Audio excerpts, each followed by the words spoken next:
Russ Joy Show. I'm Russ Joy. You figured that out because you're smart. It's also the name of the show.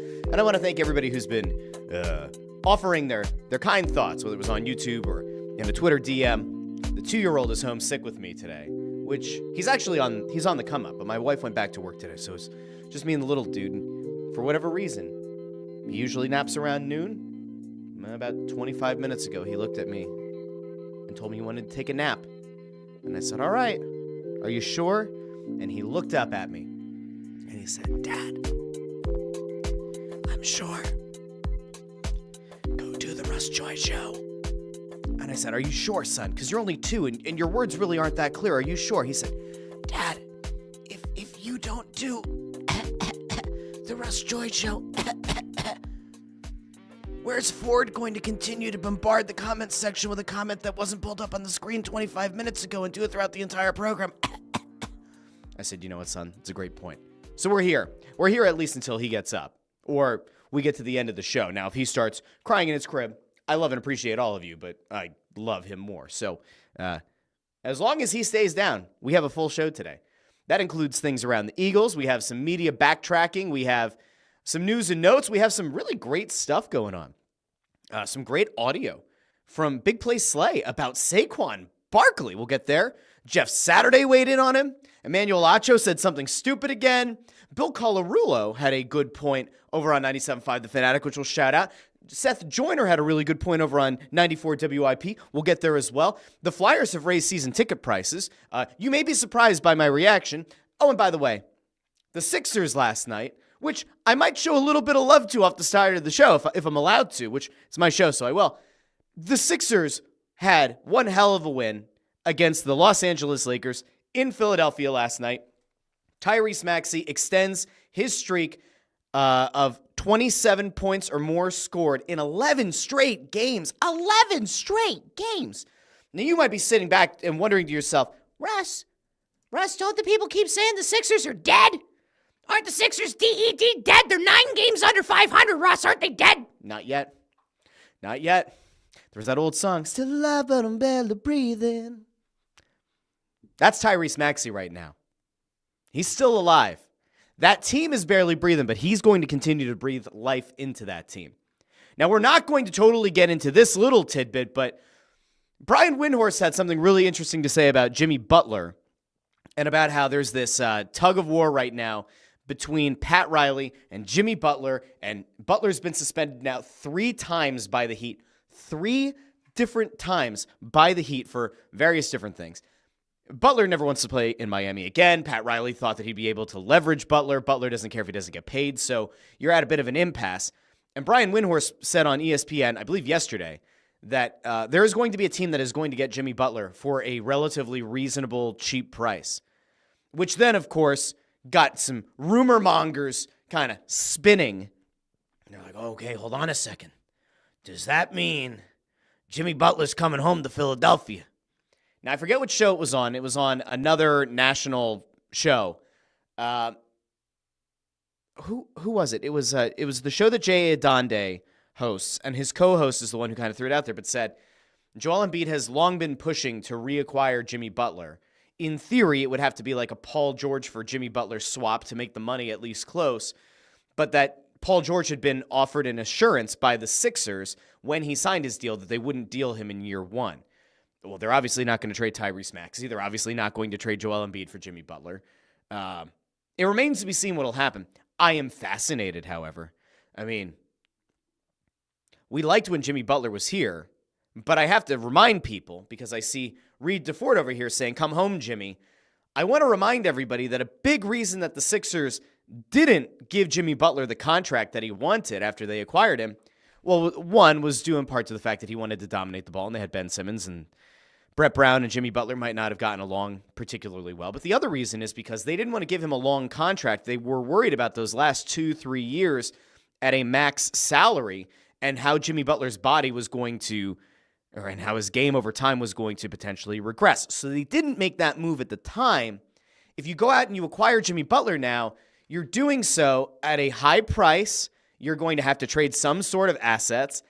And, oh, by the way, as if that weren't bad enough, you're getting him in those last years of that contract that you were afraid to give him in the first place. So do I see Jimmy Butler coming to Philly? No. Do I think that Joel Embiid probably has some interest in bringing his friend back to town? I do. Would I be surprised if we saw a Jimmy Butler trade? I would. If they dealt Paul George straight up for Jimmy Butler or made a couple of little tweaks to make the money work, would I be shocked? I would. I would be shocked by that.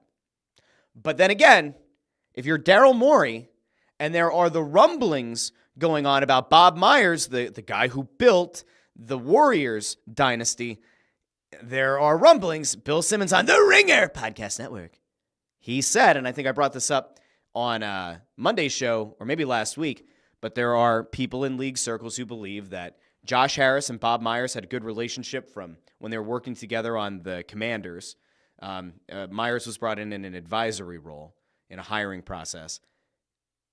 If you're Daryl Morey and there is this potential, maybe you don't have as long of a leash as you thought you did, do you make that big impact trade? Do you renege on what you guaranteed, allegedly, reportedly, to Paul George? Do you make that trade? Because it is a last-ditch effort, a last gasp to try to save the season. I don't know if it'll happen. I can't imagine that it will. It would certainly be interesting. And how does that affect Joel Embiid mentally, getting his friend back in town? You have to assume that Tyrese Maxey, Jimmy Butler, cut from a similar cloth, want to win at all costs. Tyrese Maxey, a much more bubbly human being, it would appear. Not as cynical maybe as Jimmy Butler. However, the way that James Harden kind of rubbed off on Maxey, kind of helped to coach him up, gave him that step back. I mean, it's about as close as you could have to a pro wrestler handing off their finishing move on their way out the door as they're about to hang up the boots, like Christopher Daniels did for Hangman Page. We'll talk about that on It's Just Wrestling on Thursday morning. But I digress. Maxey could maybe benefit from playing with Jimmy Butler. It's possible. But again, I don't think it's likely. I don't see it happening. Jamie, about last night's game, says the Lakers looked miserable after AD got hurt again. It's weird. Anthony Davis is like complaining again that he wishes they had a center because he wants to play the 4. And if you remember back to his days in New Orleans, it was the same thing. It was like they played better when Anthony Davis was a center, but he didn't want to play center. He wanted to play the 4. And it caused some roster issues. The Lakers are going to be miserable. You know who looked especially miserable? Bronny James. That poor kid. I mean, I say that poor kid. He's neither poor nor really a kid. He doesn't belong in the NBA. I mean, it's almost like Make-A-Wish status for Bronny James being in the NBA. Now, I don't say that to poke fun but I mean, like, it's bad. Like, why is Bronny James in the NBA? Well, because his dad is arguably the greatest player of all time and perhaps made it known to the team that, like, if you want me to re-sign here, if you want me to stay here, my son needs to be a draft pick, and he's got to make the roster. Who the hell knows? But Bronny doesn't belong. Bronny got put in a blender by Tyrese Maxey last night. You want to talk about a guy who had an absolutely horrible game? It's Bronny. You want to talk about the inverse, a guy who had a lights-out game. I mentioned Tyrese Maxey, now 11 straight games with 27 or more points, had 41 points with 1:21 left in the third quarter last night. I think his career high is 52 or 55. He would have gotten to his career high had the Lakers made it a game earlier in the fourth. By the time Maxey was kind of getting shut down, by the time that like Nick Nurse very clearly realized the game was over, Maxey, it didn't happen. At that point, you get some of your other guys involved. You had a bunch of young dudes in there, a bunch of guys that are end-of-the-bench kind of players. And the Lakers made it a little bit interesting down the stretch. I think it was 5.5 minutes left. They cut it to 13 or 15 points. But this was a decisive Sixers win. And again, who knows what's going to happen? You guys know where I am. My heartstrings, they are constantly tugged for the Sixers. I would like to see a healthy Joel Embiid and healthy Paul George and a healthy Tyrese Maxey and see where it takes the team. They are still very much in the playoff hunt. They are currently 4.5 games back of the Pistons for the 8th seed. They are 5 games back of the Heat for the number 6 seed, which helps you avoid the play-in. Will they get there? I don't know. You're now 45 games into your season. Does that give you enough time in a bad Eastern Conference? It might. Who knows? I don't know. But we'll find out. Joe Papel says Sixers are going nowhere. Reed DeFord says, please get rid of Paul George, and kind of compares Paul George to Tobias. Or unless he's saying, Tobias Harris over me, about Jimmy Butler. Greg Bondarenko asks, are we still trusting the process with the Sixers? I don't know. Amadeo, video guy Amadeo's here, says, I'll be in the Shift 4 Club for the Sixers tonight. Have fun down there. It's a great place. Great place to Shift 4 Club. You know what? While we're there, let's talk about the Flyers, because the Flyers made headlines, and then we're going to get to the Eagles. We'll get to as many of those clips as we can, and then if the baby boy wakes up, we don't feel quite as bad about missing out on some somewhat breaking news. There was one thing that I did want to get to really quick before we pivot to Sixers, and it was this. JJ Redick met with the media after the game, and JJ Redick has seemed about as miserable as you could as a head coach. And it's weird because a guy who was, I think, pretty positively received by the basketball fandom as a whole, as an analyst on First Take and on ESPN, he has taken a really adversarial tone with the media since becoming head coach. And maybe it's just because the results aren't what he wanted them to be or expected them to be. But I want to go over really quick to JJ Redick because he was asked about if he took any lessons from being in Philadelphia and if he can apply any of them to being the head coach of the Los Angeles Lakers. I want you guys to hear what JJ Redick had to say to the media post-game about being a Sixer and now being the coach of the Los Angeles Lakers. Let's go over to JJ. Got a mustache, though. JJ's rocking the rustache. I mean, listen, I get it, JJ.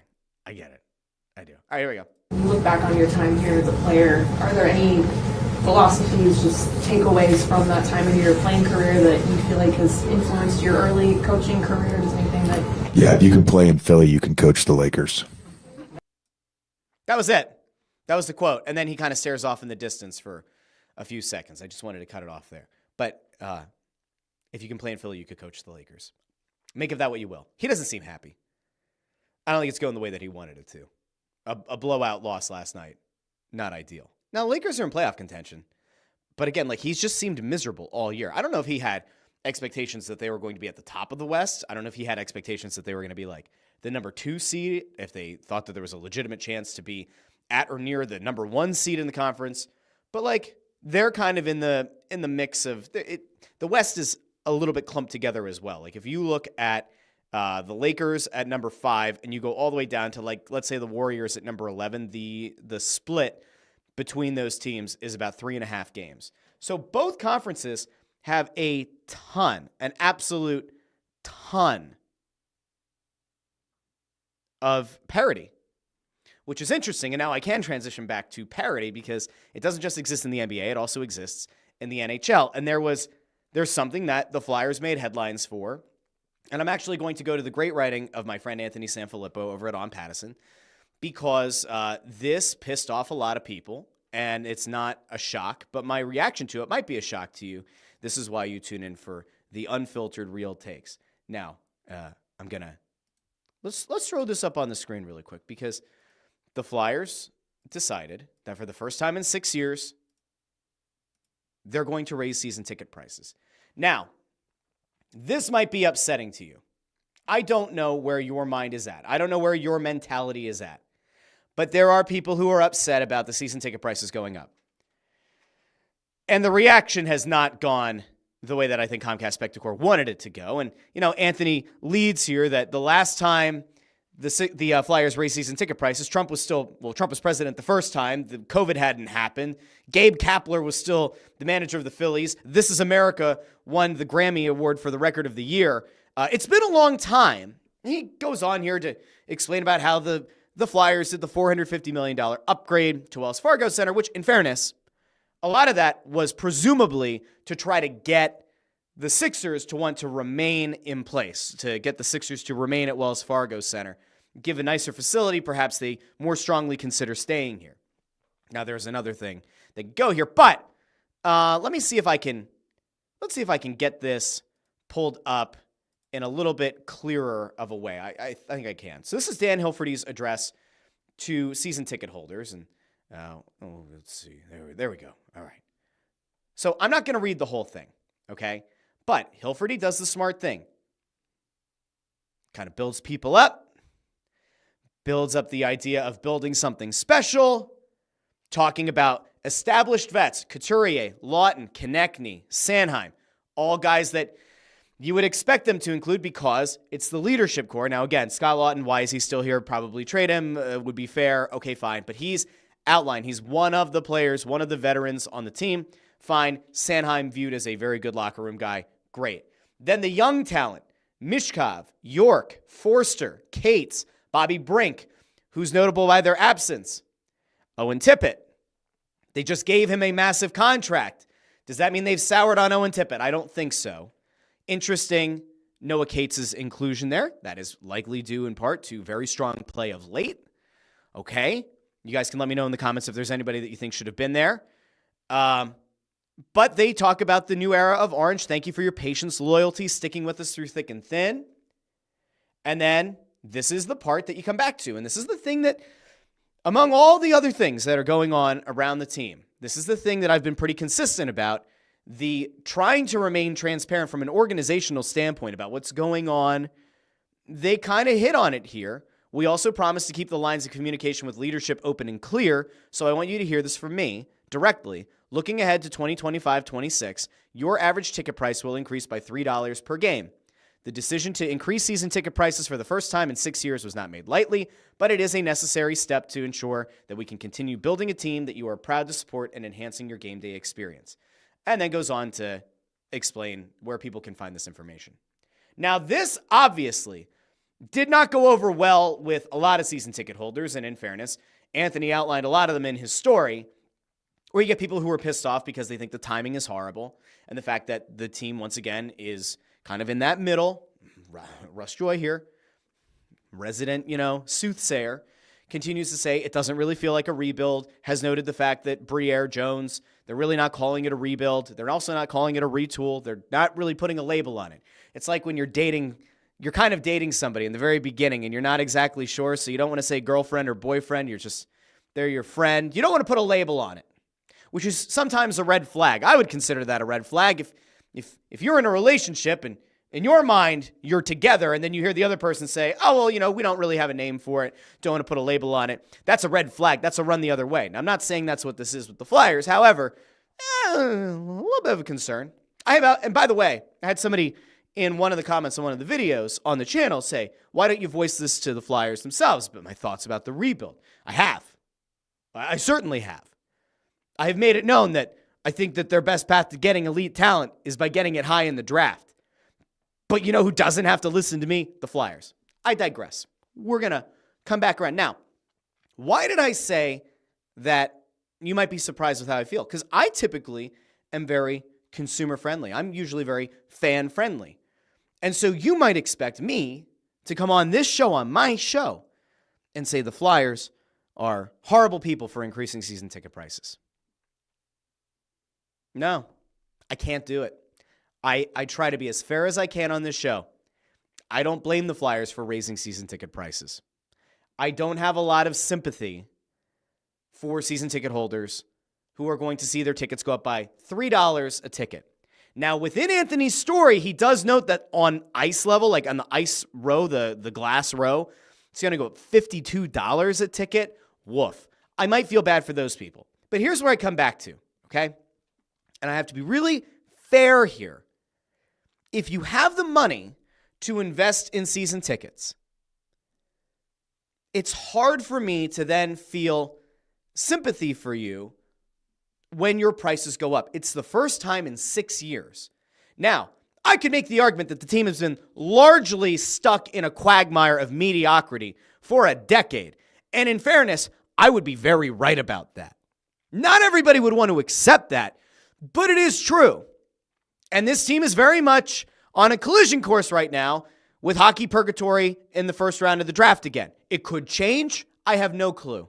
I'm honestly at a point where I'm fucking sick and tired of having to have the conversation because my co-hosts on Snow the Goalie think I'm a fucking idiot because I look at it and say, I just want the team to win. I don't really care about this season. We talked on Snow the Goalie about how do they match up against the Devils in the playoffs? And I'm sitting there going, I don't care because it's not about this year. It's about years down the line. It's about 3 years from now when you're supposed to flip the switch. And my co-hosts, God bless them, God love them, they are very much of the, well, if you get in, you see how you match up, you never know what'll happen. And said we don't expect them to win the first round, but it's good experience. And I keep coming back to, you have 3 ways to get elite talent. A trade, you don't have the assets that are of high enough caliber to go out and probably get a 1C or a number 1 defenseman.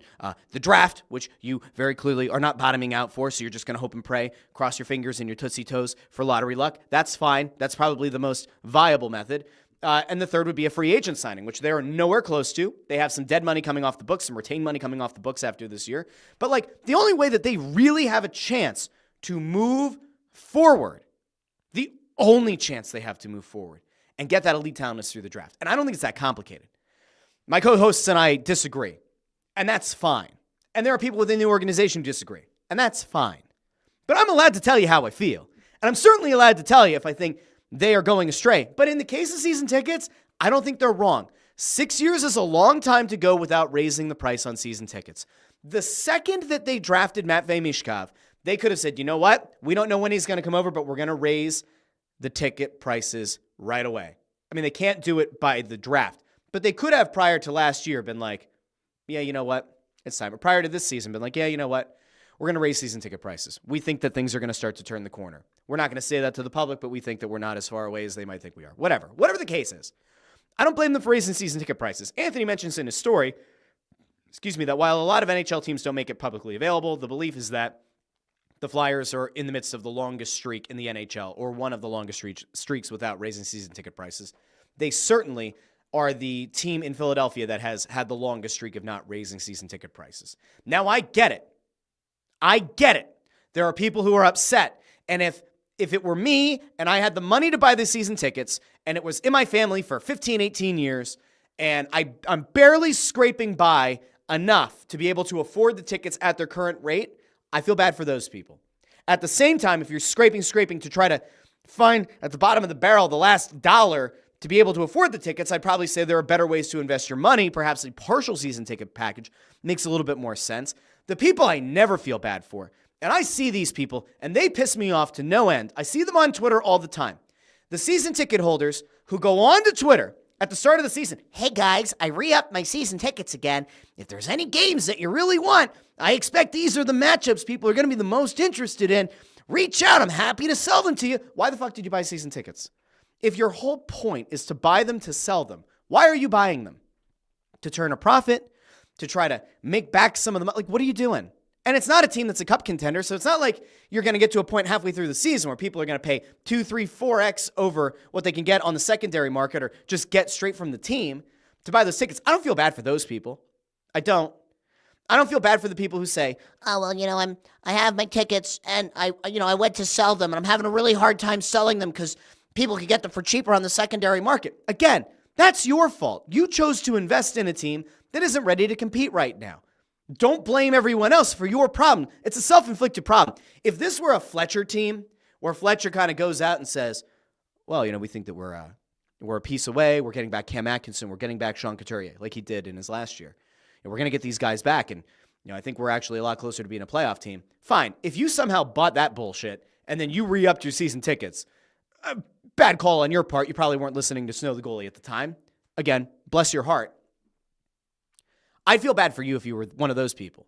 But this organization, whether I think the execution is correct or not, they're very clearly taking you on a different path where they are not promising you the playoffs. They are not promising you that they're going to buy at the deadline. In fact, Briere and Jones have both come out at different points this season and said they are not going to buy at the deadline. So if you're upset because you feel like you were somehow sold that this was going to be a playoff team, you haven't been paying attention at all. Now, you have the decision as a season ticket holder to potentially not renew. And if you don't, I would highly encourage you to let your ticket rep know on the phone, in an email, send it to the powers that be, maybe see if you can negotiate it down. I don't know if you can. But if you're somebody, and there's somebody who I know is an avid listener of this show and Snow the Goalie, and this person has lower level tickets very close to the glass, and I would consider to be one of the people that the Flyers should absolutely be looking to keep as a season ticket holder. If you're one of those people, I'd raise hell. I certainly would reach out to anybody who has an email address and let them know I've supported this team through thick and thin for 20 years and I'm upset and I think this is bullshit. And you could do that. Doesn't mean that they're going to feel bad for you. It doesn't mean they're going to change their policy. It doesn't mean they're going to give you, free parking or concession, like a concessions credit. I have no idea. But we all live in the same world here, right? Where we've gone through this whole inflation thing. Inflation is, look, man, inflation's transitory, man. It's a whole load of malarkey. Okay. I'm going to end inflation. Okay. Inflation's been going on. Concessions have probably gone up. I think anecdotally, I mean, I don't pay for parking, perk of being media, but like, I'm pretty sure parking has gone up. So you've seen and felt inflation on everything else. The season tickets being the last thing to go up, I don't know what to tell you. And I'm sorry if I come off as insensitive to your personal plight. But at the same time, like, I have a really hard time feeling bad. If it goes up $3 a ticket and there's 2 tickets, that's $6. $6 times 41 games, you're at what? Hold on. 246? That sound about right? Sounds about right to me. I don't know what we're doing at that point, guys. Seriously. $246, is that enough to make you cancel your season tickets? Maybe. If it does, let them know. Let the front office know. Let the organization know. Let the ticket sales department know. But guys, like, I have to be fair here. I rip these people. I rip these teams. I rip bad decisions. I rip when there are things that are said that aren't clear.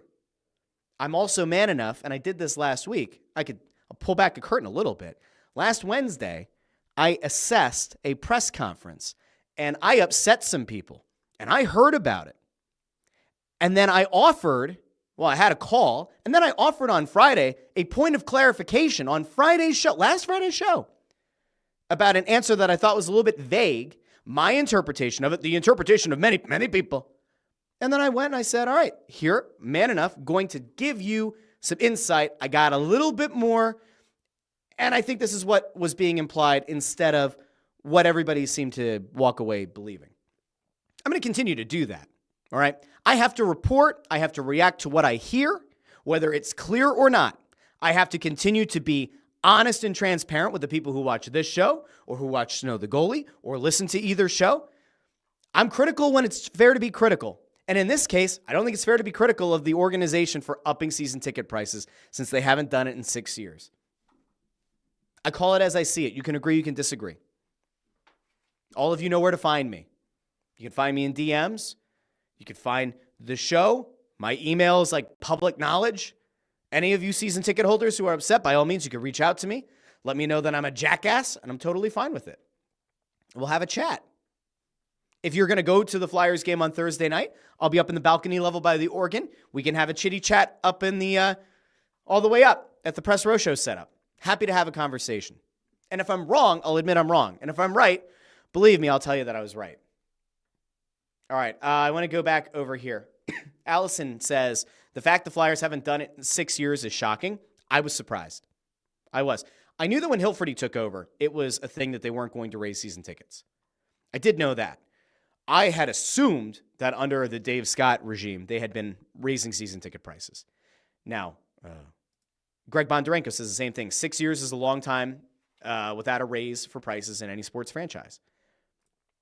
Amadeo says 12-plus seasons of a mediocre product and you're raising ticket prices is no bueno for me.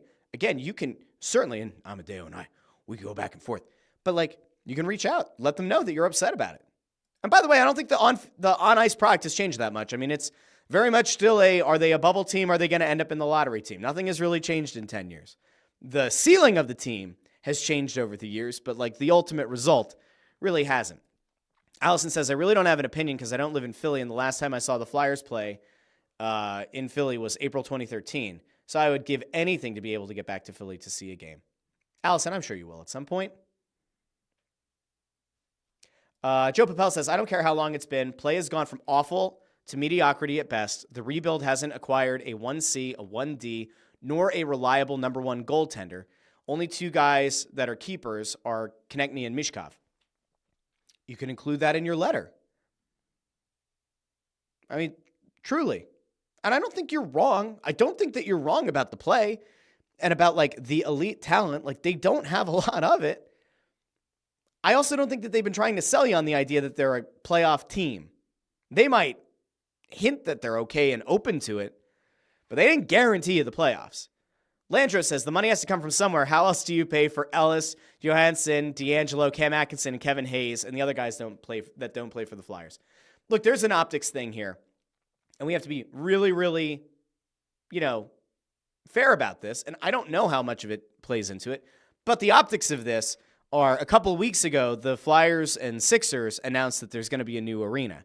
And the first thing that people probably thought after they got done about being angry about their own individual prices going up is, are my prices going up to pay for a new arena? And if you're one of those people, that's another thing that you can certainly inquire about. I have not inquired. Can we connect dots and say that it might have had something to do with that? Maybe. Perhaps. But I don't know that for certain. And I'm not going to drag the team and say that it's definitely why prices are going up. So, I don't know what to tell you.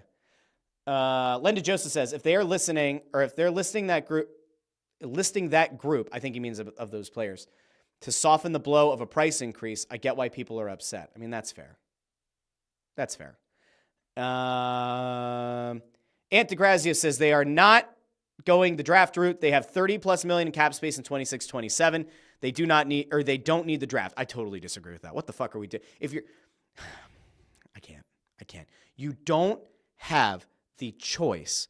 You don't know for certain that whoever is currently going to be a free agent in 26-27 is going to want to sign here. You don't have that in writing. You don't have that in blood. No. You need to get elite talent. The draft is your best chance right now. He says they need the draft to a degree, but not with where they are. I totally fundamentally disagree with that. He says you need to hit on the middle to late picks like Luchenko. Yeah, you need to hit on those guys, and you need to hope that you're one of the teams who gets to point to the anomaly that you draft a guy. Now, in his case, it's not as far down, but when I see somebody say, oh, Claude Giroux, he was number 22 pick. Anomaly. The reason that you can point to a third-round pick, you point to a pick like where Kaprizov was taken by the Wild, the reason that it's so quick to your mind is because it's an anomaly. It's not something that happens regularly. You can't bank on that.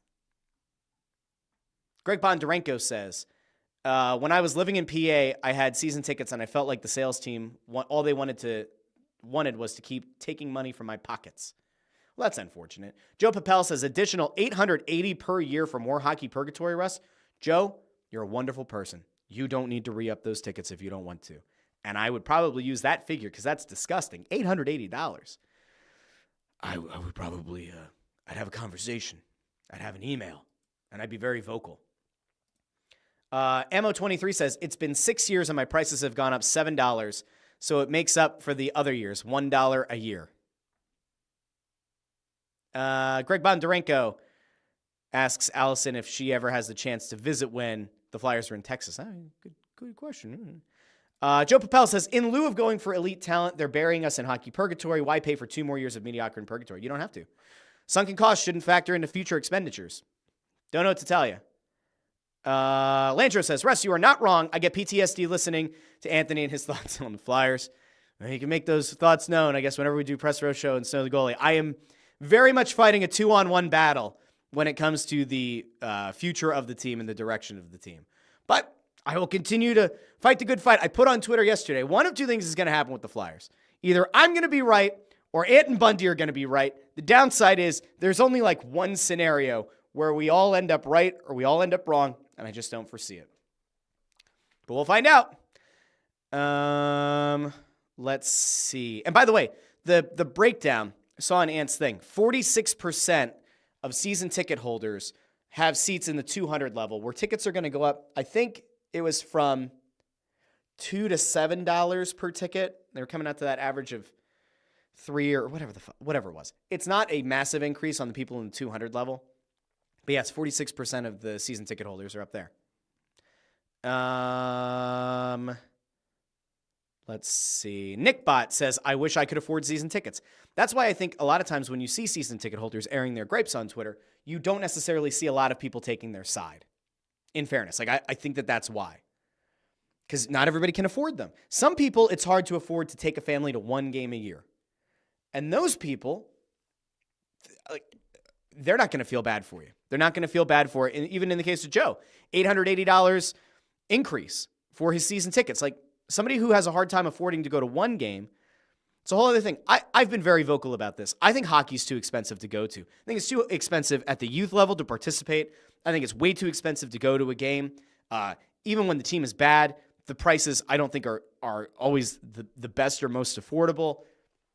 I have voiced this. It doesn't matter. Nobody gives a shit what I think about ticket prices. But I think that the sport's too expensive to get into, just in general. I really do. Sometimes you get lucky on the secondary market and you can get a lower level seat for pretty cheap sometimes, but not always.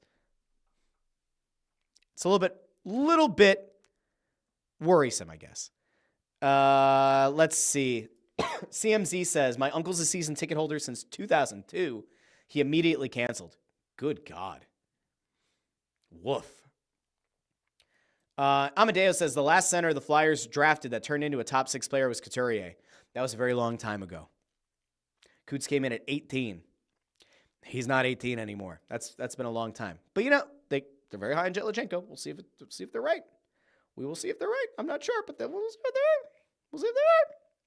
Chris Freed says, you would think the Flyers would have released this next Friday and have it get buried with the Eagles playing in the Super Bowl. They would have gotten accused of a news dump, a Friday news dump. They would have gotten raked over the coals for trying to bury it. So to their credit, kudos on them for this coming out early in the week and facing it head on. I've always said Hilferty is the most like an Ed Snyder that anybody has been since Snyder since Snyder stepped down and passed away. He tries to be fair and transparent and honest with the fan base. I give him a lot of credit. Again, to Chris's point, could have buried it. Could have buried it on this Friday, next Friday leading in the Super Bowl, faced it head on. Kudos to him. They're still going to face a lot of backlash. Ammo23 says, one thing for me and my son, we walk to the game, so we save about $1,000 for a season on parking. Holy smokes. Can't be that much. Is it 25? Hold on. Let's do the math. Does that math work out? I think that math works out. I think it does. $25 a day. 125 times 40. Yeah. About 1,000. Actually, a little bit more than 1,000. That's wild. Connor Buss over on YouTube says, canceled my Union season tickets for this year and was contemplating Flyers. Not sure about it now. Might just get a partial plan for next year. Again, can't blame you. Chris Reed says, the Flyers pretty much outpriced the old Rowdies from the Spectrum in the mid-2000s. The wine and cheese crowd now attends, but there are a lot of empty seats at many of the games I attend. I think there's something fair about that. It really does depend on the matchup. First Responders Night had an incredible attendance. It was a loud, raucous building. They had a game last week. I'm not drawing the parallel. There was a theme night last week where the attendance wasn't as good. I don't think it was an outward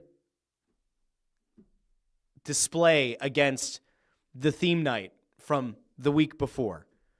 But there are some nights that you see a really big crowd and you wonder, is it just because of the matchup? Is it because it's a theme night or it's one that has a giveaway?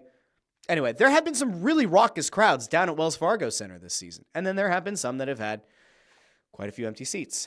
Amy says, yes, I wasn't going to be able to take my kids this year. Bought tickets to the carnival instead. Lucky the team offered a great Black Friday discount. That's awesome. Amy, make sure you come find the Snow the Goalie crew. We're going to be by one of the escalators. It's where we were last year. I think it's by the MVP or the VIP entrance or whatever. But we're going to be by an escalator. We'll have some guests on. It's going to be a great time. And apparently I'm going to get in the dunk tank. Apparently I'm supposed to start the Flyers Carnival in the dunk tank. So good luck to me, I guess. But again, I don't blame the team. 6 years without an increase, you kind of count your blessings. If you happen to be one of the unfortunate people who bought season tickets this year and now going into year 2, you have an increase, you probably feel a little bit burned. But if you've had season tickets for a long time, I don't know. Now, I do want to take everybody into Eagles land at least a little bit. We're still waiting on a little fella, see if he gets up from his nappy poo or if he's going to stay down. And if he stays down, it's going to be great. I want to take you to a guy that, at least initially, earlier this season on this show, I had an issue with because he went on to, I think it was Micah Parsons' show, if I remember correctly. Slay, Big Play Slay, went over onto Richard Sherman's show. And he had some very interesting things to say about Saquon Barkley. And most notably, He let everybody in on a nickname that the team has for Saquon Barkley. Now, we're going to kind of jump around this clip a little bit, but I want you to hear what Slay had to say about Saquon Barkley. Now, this, I believe, comes from when Barkley first showed up at camp this year, because he had played against Barkley before, but this is just about like seeing players in camp and knowing they're going to be on your team. All right, here's Slay. A got the B got the da. Man, I saw him jump from boom, boom, boom, hop, hop, and then I said, oh, yeah, Saquon, you going for 2,000. The second big run against the Rams, he put their linebacker in a blender so cold. I said, That's what he I'm was saying. coming to meet him in the gap. I said, oh, yeah, man, look, we call him Black Jesus around here. As you should. Black Jesus. We call him Black Jesus. That might be my favorite nickname. Now, I happen to like to hawk some merch sometimes. Am I going to create a Black Jesus shirt? No, I am not. But somebody will. There will be a very smart business person, more likely than not a Black-owned business, who's going to make a Black Jesus shirt, and that person is going to sell a lot of merch. I'm not going to do that, but somebody will. I love that nickname. It's fantastic. I want to go over now to somebody that you might be surprised had nice things to say about your team, your town, your Philadelphia Eagles. We're going to kind of jump around this one a little bit as well. But it was over in Dallas. Now, I mentioned the other day on the show that the Eagles scored 7 rushing touchdowns in one playoff game in the NFC Championship, and the Dallas Cowboys only scored 6 rushing touchdowns in 17 regular season games. And then they decided that that was good enough to give Brian Schottenheimer the job. And I mentioned that Jerry Jones said, well, he's always been known as an assistant, but he's not going to be that anymore. He's going to be known as the head coach. I want to hear what Jerry Jones' son had to say about them building their team and about having to look within the NFC East. Jerry is also, by the way, on the dais. He's up there at the table. But I want you to hear what Jerry's son had to say, because Jerry's son, who kind of, sort of, in a way, from a distance, looks like a combo of Michael Keaton and Jack Nicholson. I want to hear what he had to say about the Eagles and about the Cowboys and building the team to be like the Eagles. Bringing young guys along and, those type of things. And like a team like Philadelphia, you certainly look at the way they're doing it, where they went out and, did some things with some veteran players. You have to take a look at that. And then you got to find exactly what fits your core, your DNA with our players and what we have and what gives us the best chance. So there you get Jerry Jones' son in like what I would say is a pretty rare thing where you acknowledge a team within your division. Also in a clip, he does talk about Jaden Daniels and about the Commanders and how you have to look at them as well. But it's interesting because he views it as you got a few veteran players. All right, Zach Bond, Saquon Barkley, sure. So much of the Eagles' success this season, though, has also been huge contributions from young guys on the team. Cooper DeJean and Quinyon Mitchell at the forefront. So it's not something just as simple as saying, oh yeah, it was just a couple of free agent acquisitions that got the job done for the Eagles. I think that's a little bit reductive, but again, very interesting to see the Cowboys on the stage giving credit. Now, we can get to some other things here, and I'll go to somebody who also gave some credit, and this was to Jalen Hurts. Jeff Saturday had some interesting things to say about Hurts and about Hurts winning and about how Hurts' winning is really the thing that people should focus in on. And it wasn't exactly met with a rousing applause, we'll say. But here's Jeff Saturday about Jalen Hurts and about Jalen Hurts being a winner. Jalen Hurts has a way of winning.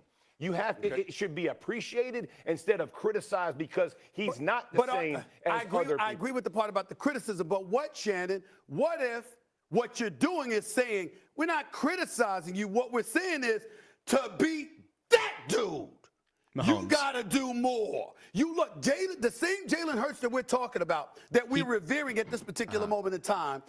We got to be careful here, though, with Stephen A, because they have played against each other. They played in a Super Bowl, and there's an argument to be made that the fumble notwithstanding, Jalen Hurts played as well, some would argue better than Patrick Mahomes did in that Super Bowl.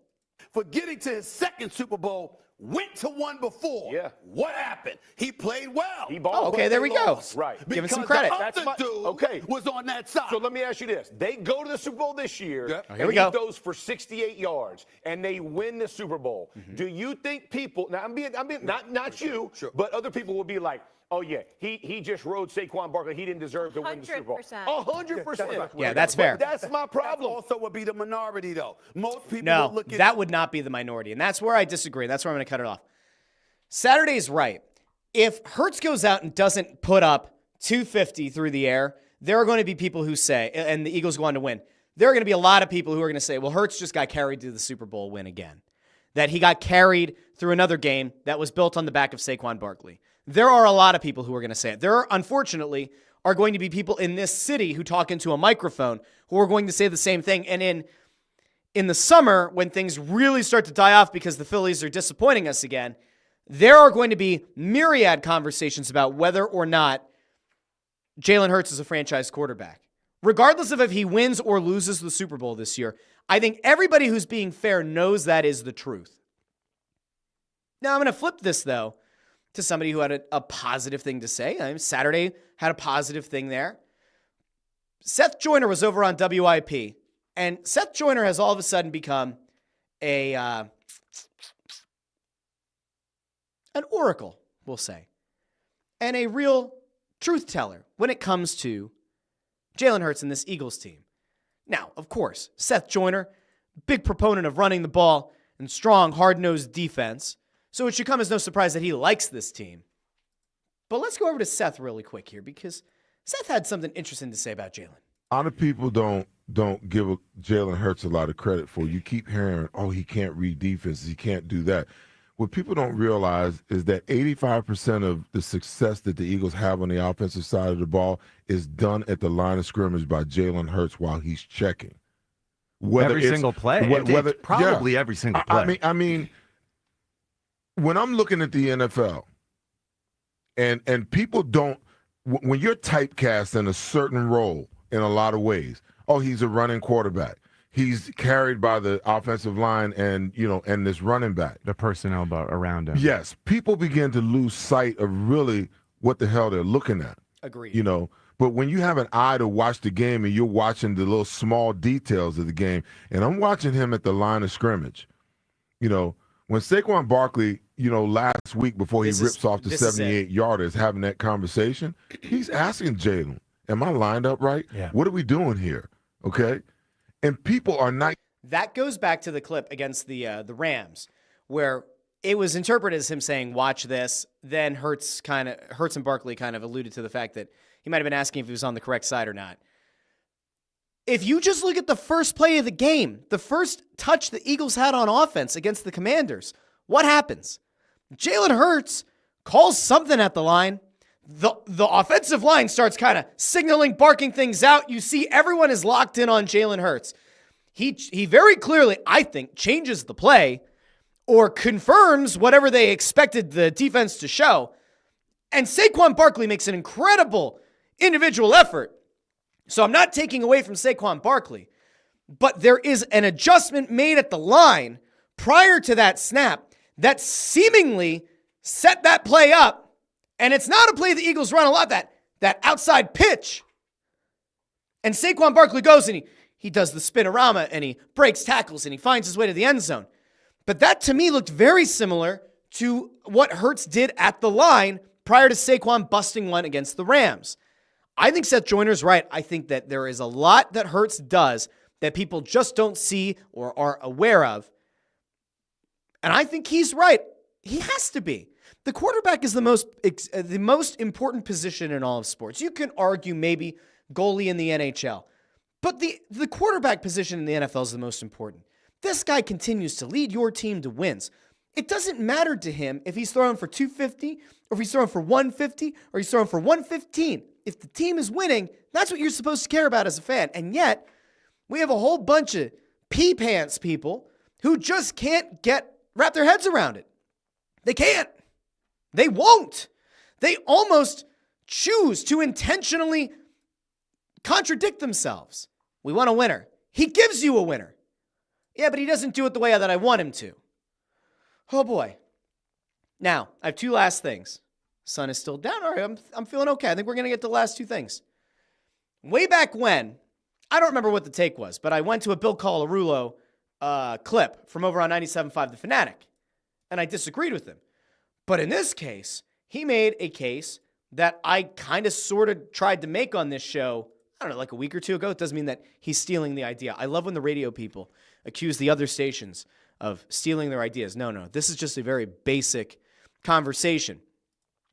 But Bill had this opinion about whether or not Saquon Barkley is the best free agent signing in the history of Philadelphia sports, not just the Eagles.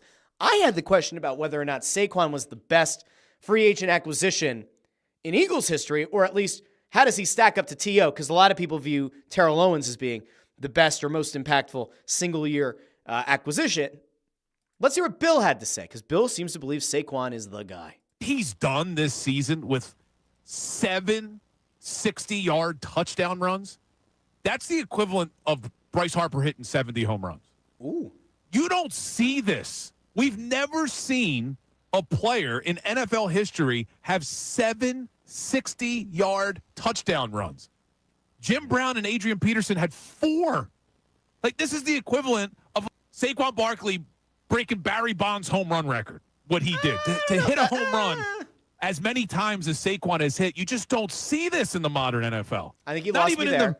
the old NFL. You got to go back to 63 when Brown did it, in 2012 when AP did 4, and Saquon's got 7. It's been unbelievable what this guy has done. I don't know. Did he do it as much for the franchise that Bryce Harper has done for the Phillies?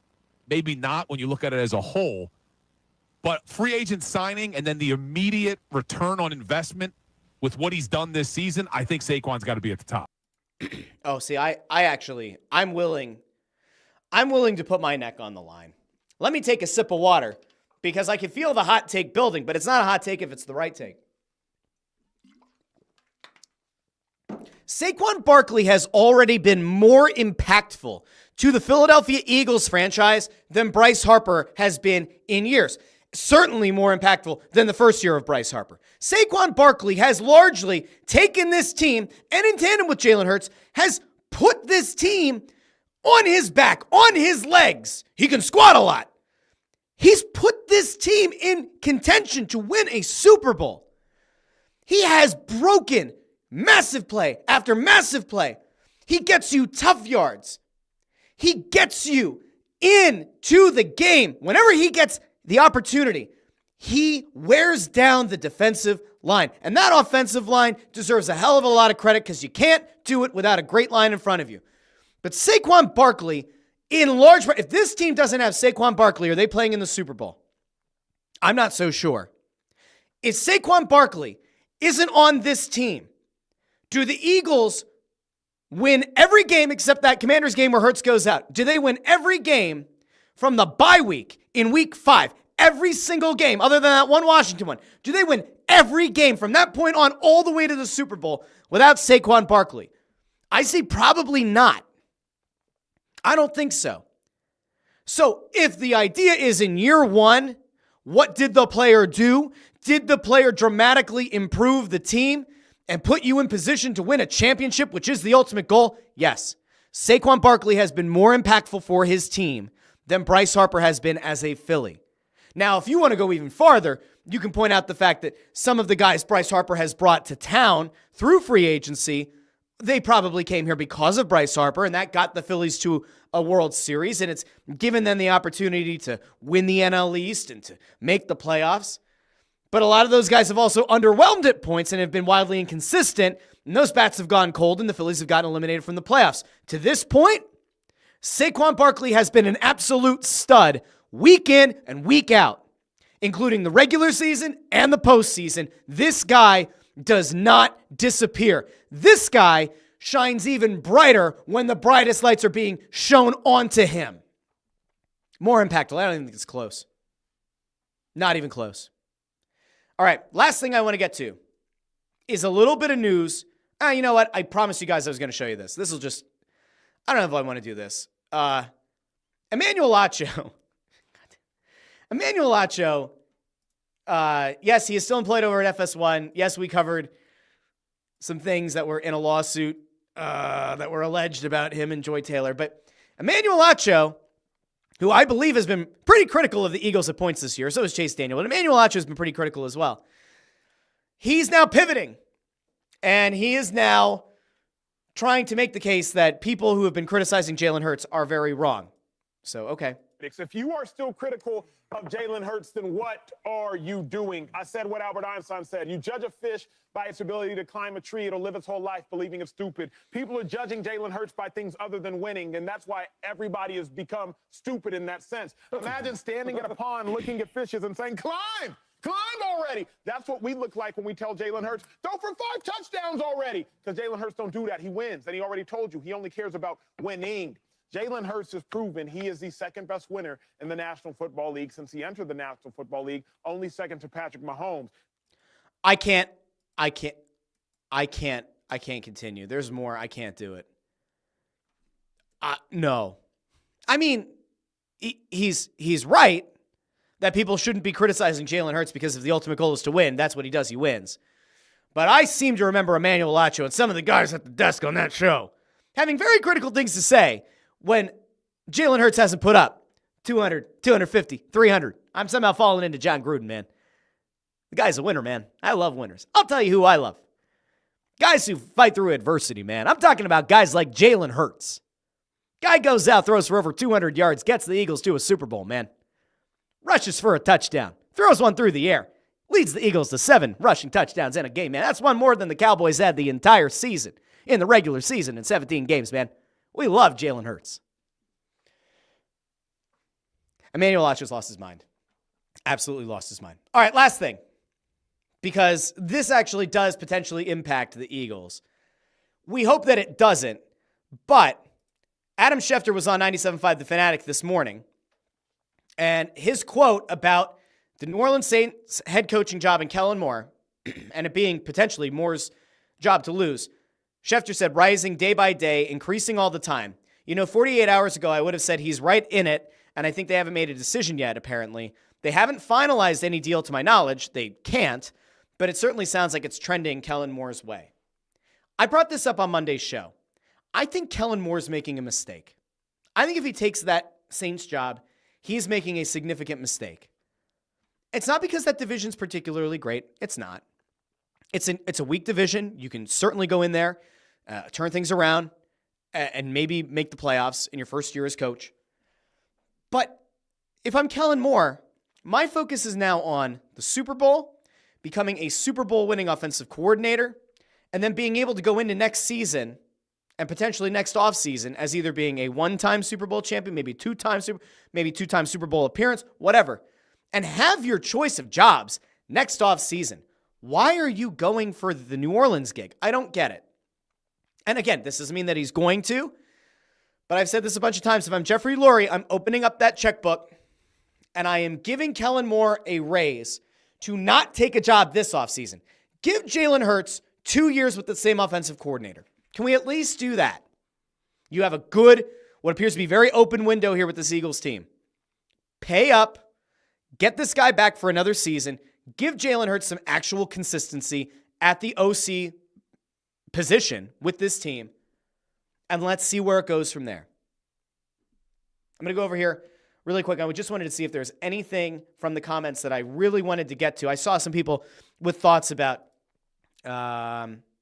Landros says 2 Super Bowls in 3 years. Yeah, Hurts sucks. WTF are we talking about? I agree. That's why it blows my mind. Amadeo says Fangio's record doesn't matter against Mahomes. He hasn't beaten Mahomes. Or is it twice? Maybe twice he's beaten Mahomes. But it hasn't been good of late.